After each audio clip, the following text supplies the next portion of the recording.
Welcome back to the Inside Politics Show. My name's Carly Welch. I'm Byron Gobrath. So this morning something extremely unique happened. 4 candidates announced they're running for the presidency in 2020.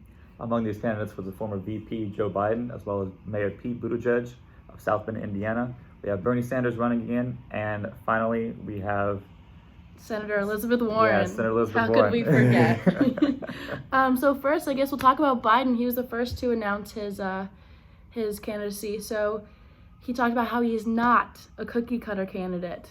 He said he's met those candidates and that's not him. Very true, very true. He said he's running again despite not running, or he's running despite not running in 2016. It seems the timing just wasn't right, but now he's more confident in what he has to say and more confident that the people will understand his message. Today, I'm announcing my candidacy for President of the United States. In 2017, I wrote that we are in the battle for the soul of this nation. And I truly believe today we are in the battle for the heart and soul of this nation. If Donald Trump gets 8 years in the White House, he will fundamentally change the character of our nation, who we are, and we cannot stand for that. He talked a lot about just how he wants to beat Trump, how Trump is lying, Trump's the guilty one here, and just really about, talked a little bit about his Medicaid plan, not Medicaid for all, but Medicaid for those who want it. Exactly, and in follow-on questions, he did mention, answer to, that many of the accusations against him was against his public record. He does have a long-standing service within the United States Senate, and he said that he is very proud of his public record and is not ashamed of what he has voted for. So moving on to Mayor Pete of South Bend, Indiana. Quite the surprise candidate. Quite the surprise candidate. Touched on how he is son of an immigrant, how he is a veteran. Growing up as the son of an immigrant, I know what the American dream looks like. America only works when each and every one of us is represented in government.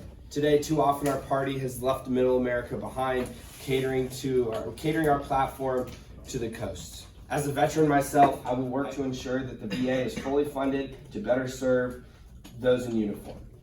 He really touched on how he's for the people. Very much so, absolutely. This will be a campaign centered in progressive values, targeting affordable housing, preventing gun violence, protecting reproductive rights, Medicare for all who want it, and much more. He did appeal a lot to the rural side of the voter class. He has mentioned that he is pushing for rural economic reform. However, he was very unclear at first over whether he was what he would do to support the urban class. However, he did clarify many programs in which his system is putting forth to answer these urban reforms.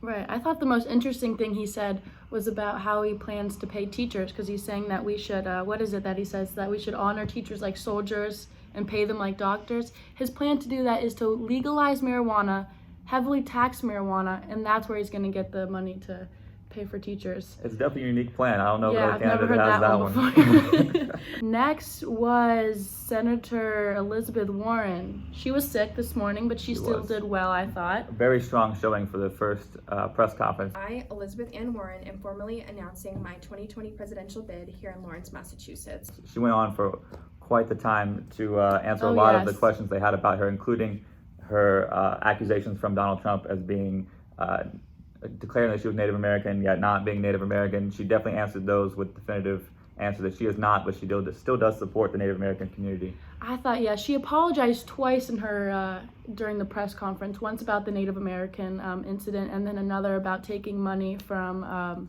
people that were blacklisted against Friends of the Earth, which she works closely with.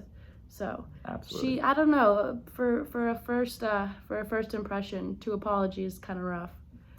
Yes, absolutely. But she was very upfront with them, and she did really separate herself from Bernie Sanders, which a lot of people have been saying they're very similar candidates. I think today she definitely separated herself in the idea she put forward. I'm running a grassroots campaign based on small donations because I believe that people, no matter their income, should have an equal say in our democracy. Going off of that, afterwards I asked 2 of their staffers, Maya Anderson and Ashley Haynes, I asked, well, so you're running this strong grassroots campaign, just like Bernie Sanders. How do you plan to have your grassroots campaign more successful than his? And they just said, we're not worried about him. So I love the confidence. Absolutely. Lastly, we have Bernie Sanders. Bernie Sanders. How could you forget? How could we Yes. forget? Feel the burn. He was very prepared, sign and everything. Oh my gosh, he had his staffers holding the sign. I am running for president because in 2016 we built a movement for the American people that was strong.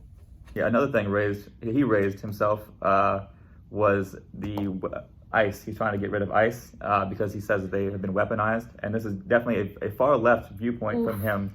However, it is he does have strong support among his base for this. He does. I asked one question during the press conference. I said, a lot of people view you as a socialist. What are your views on it? Billionaire class for too long has taken advantage of the economy of our country, and we must take it back for the workers. This is what democratic socialism fundamentally means, is worker control over the means of production. Definitely going to be, if he does win this primary and come up against Donald Trump has already come out and called him straight communist, which, as we know, he can be quite forward with his words. So we'll see how that ends up going if we do reach that point. Well, thanks for tuning in, and we'll catch you next week. All right, see you then.